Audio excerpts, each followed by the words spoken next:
is Desiree Anverde, and today I'll be discussing about the introduction to modern period and the characteristics of its literature. The modern period started in 1910 until the 1945. So, America entered the 20th century optimistically as a wealthy, strong, and world power. So, even though they were prosperous during these times, it soon became one characterized by two world wars and a severe economic depression. Then, after that, American literature and modernism was ushered in a new age since the writers began to express modern lives with their writing. Then, after the American Renaissance, the modern period is the second most influential and artistically rich age in terms of writing. Then, the modern period contains within its certain major movements including the Jazz Age, Harlem Renaissance, and the Lost Generation. So, many of these writers were influenced by World War I and the disillusionment.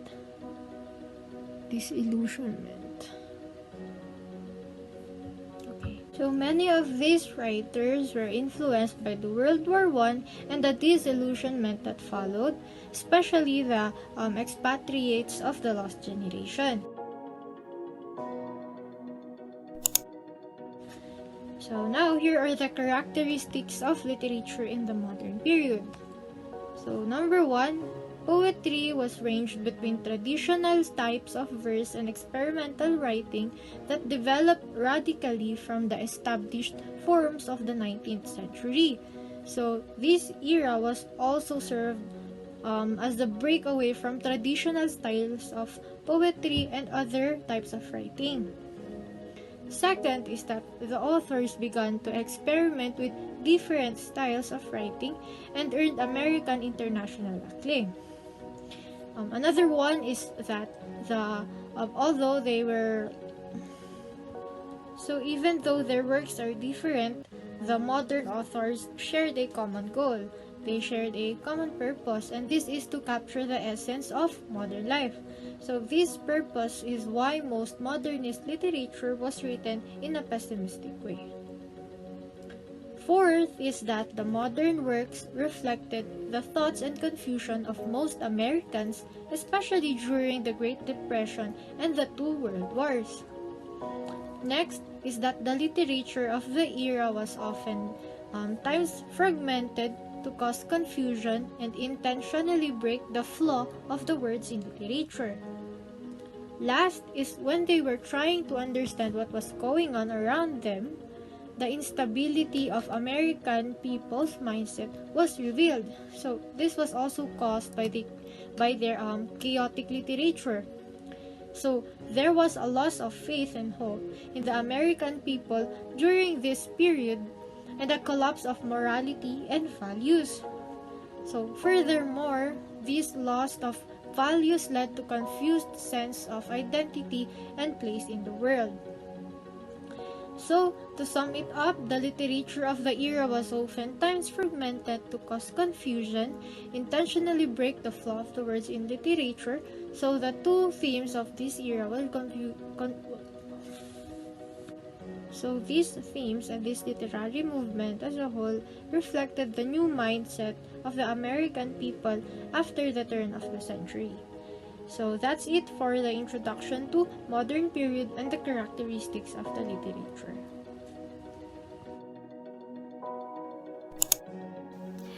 Today, I'm going to discuss with you the major literary themes in the modernist period of American literature. These themes reflect the mindset of American people and the feelings that plagued them throughout the early 1900s. First is confusion. With the World War happening around them and the Great Depression, many American people were left confused. T.S. Eliot's The Love Song of J. Alfred Prufrock is a good representation of the theme of confusion, as it is not only confusing to read because of its fragmentation, but it also shows a man named Prufrock who is grappling with decision making and decides to try and figure out what class of society he belongs in, like most of the people in that time period did. The second is isolation. The theme of isolation shows not only in everyday relationship but as the American people's take on the world affairs. The United States desired to remain neutral throughout the world wars but were eventually forced into participation. In Another Country by Ernest Hemingway portrays the theme of isolation as it shows the isolation felt by soldiers and common American people. Third is disillusionment. The theme of disillusionment is the most common theme of modernist era. There was a disillusionment that the First World War would be quick and painless. This widespread disillusionment reflected the loss of values and faith that suddenly occurred in the American people at the turn of the century. The key authors in modernist period. First, we have Thomas Stearns Eliot, commonly known as T.S. Eliot. He is considered one of 20th century's major poets, and he is a central figure in the English language modernist poetry. One of his most famous works is The Love Song of J. Alfred Prufrock. Next, we have Ernest Hemingway, who is widely known for his economical and understated style, which he termed the iceberg theory or theory of emission.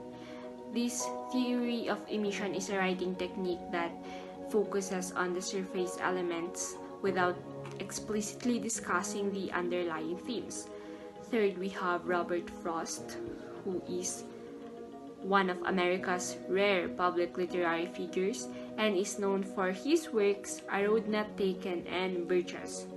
Fourth, we also have Ezra Pound, who is a major figure in the early modernist poetry movement and is a fascist collaborator in Italy during World War II. He is known for his works A Few Don'ts and Station of the Metro. Lastly, we have Francis Scott Fitzgerald, also known as F.S. Fitzgerald, who is widely regarded as one of the greatest American writers of the 20th century and is known for his novel The Great Gatsby. The Great Gatsby is considered a great American novel because it was able to capture and distill the American spirit.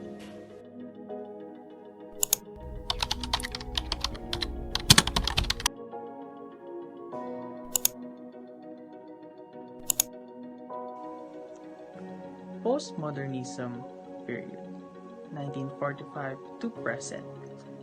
Postmodernism period suddenly appeared after the modernist period, were events that inspired this movement with the end of World War II, Korean War, Vietnam War, Cold War, and also civil rights movement. Postmodernism works were distinguished or characterized by multiple qualities. These contemporary works often feature ordinary places and portraits, a release from meaning, a desire to correct past, and desire to enjoy oneself. With the end of World War II and the discovery of the Holocaust and the atomic bomb, American society began to see reality as subjective. New types of art displayed, two new mindset as well as the literature of the time period did. There was also strong desire to correct past and right the wrong that occurred during both of the World War. Characteristic of the literature. Women and African American began to develop a voice and identity distinct in American culture, with people like Martin Luther King and Malcolm X leading the civil rights movement. That the African American identity started becoming recognized by the society. The written works of this era display the diversity, materialism, and pride seen throughout America. Authors began to describe everyday life and new technology, postmodernism, focus on the present and the future. It was an ongoing, evolving period of American literature as of today.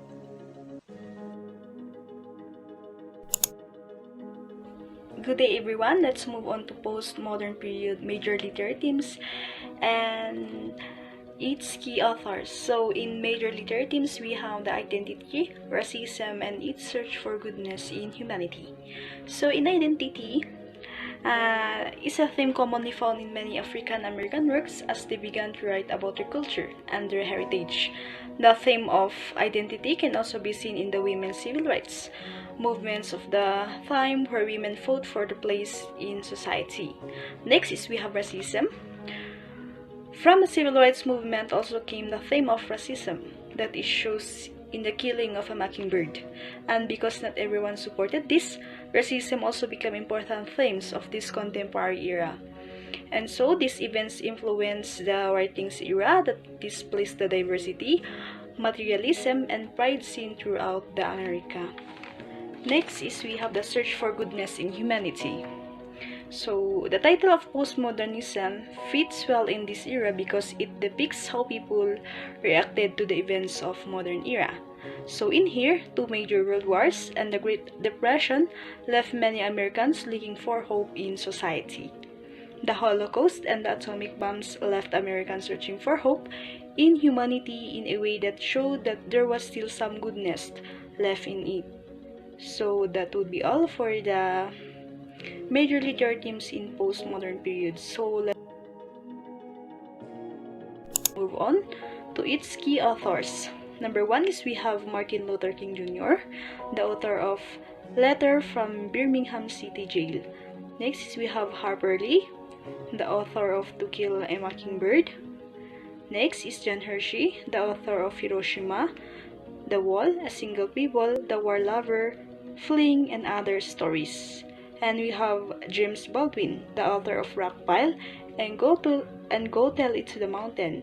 And last is we have Theodore Rothke, the author of Gothics, Open House, The Waking, The Far Field, The Lost Sand, and The Words of the Unwin. So that would be all for my presentation. Thank you.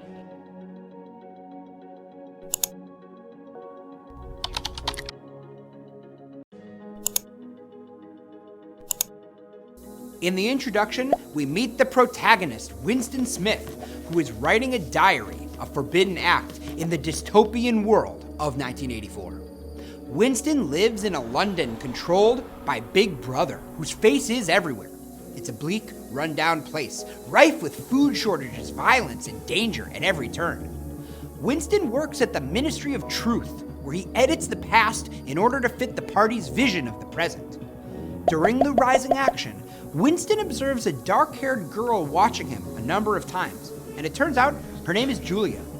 At one point, Julia passes Winston a note that tells Winston she loves him. They rendezvous in secret and have sex in a field, and their relationship becomes closer and more intimate as they embark on an affair.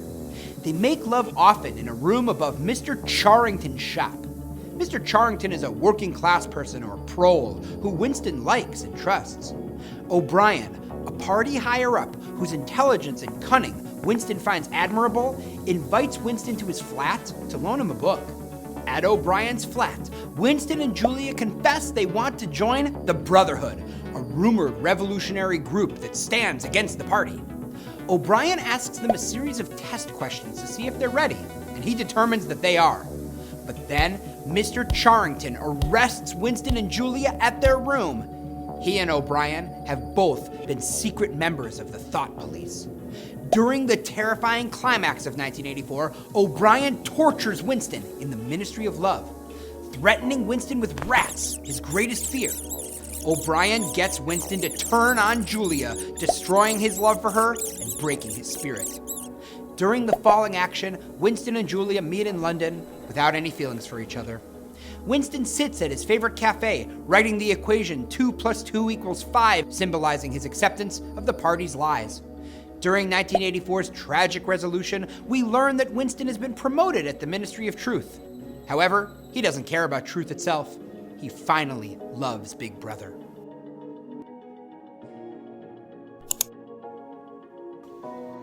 Orwell wrote 1984 as a warning after years of brooding on the twin menaces of Nazism and Stalinism. In writing 1984, Orwell's main goal was to warn of the serious danger totalitarianism poses to society. He goes to great lengths to demonstrate the terrifying degree of power and control a totalitarian regime can acquire and maintain. In such regimes, notions of personal rights and freedoms and individual thought are demolished under the all-powerful hand of the government. Here are the major themes of the story. First is totalitarianism. The party, the controller of the superstate, seeks power entirely for its own sake. It has pure power and it has total control over the state and over its citizens. Next is propaganda machines. So they're using effective propaganda machine to ensure total control of the party over the superstate and its citizens. They're using the propaganda machines to brainwash their citizens and to make them believe in something which is not the truth. Third is the thing called love. The totalitarian knows that to rule people, he needs to destroy all ways of achieving happiness and fulfillment.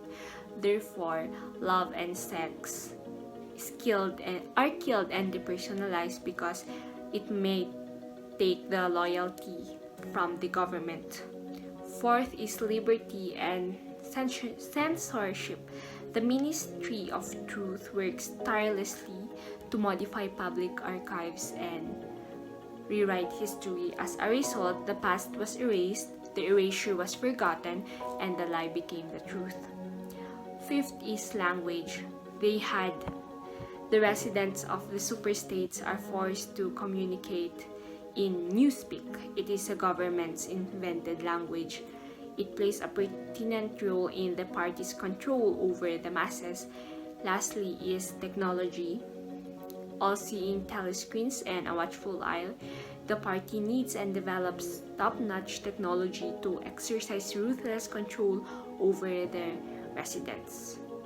So, Big Brother is watching you because everywhere there are technology that is used to see the things happening around the state.